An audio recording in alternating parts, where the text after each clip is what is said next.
మనం సహవాసం చేయాలంటే వాడు ఎలాంటి అలవాట్లు కలిగి ఉన్నాడో మనం కూడా అలవాట్లు కలిగి ఉంటేనే వాడితో మనం సహవాసము చేయగలం. తాగుబోతాడు అనుకో, నువ్వు కూడా తాగాలి. వాడు దొంగ అనుకో, నువ్వు కూడా దొంగతనం చేయాలి.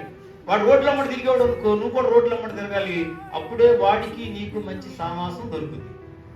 లేకపోతే వాడు నీతో సహవాసము చేయడు. వాడు అబద్ధాలు ఆడేవాడు అనుకో, నువ్వు కూడా అబద్ధాలు ఆడు. వాడు మోసం చేసేవాడు అనుకో, నువ్వు కూడా మోసం చేయాలి. అలాంటప్పుడే స్నేహబంధము బలపడద్ది. అయితే పిల్లరా, మరి పరిశుద్ధుడితో సహవాసం చేయాలంటే మనం ఎలా ఉండాలి?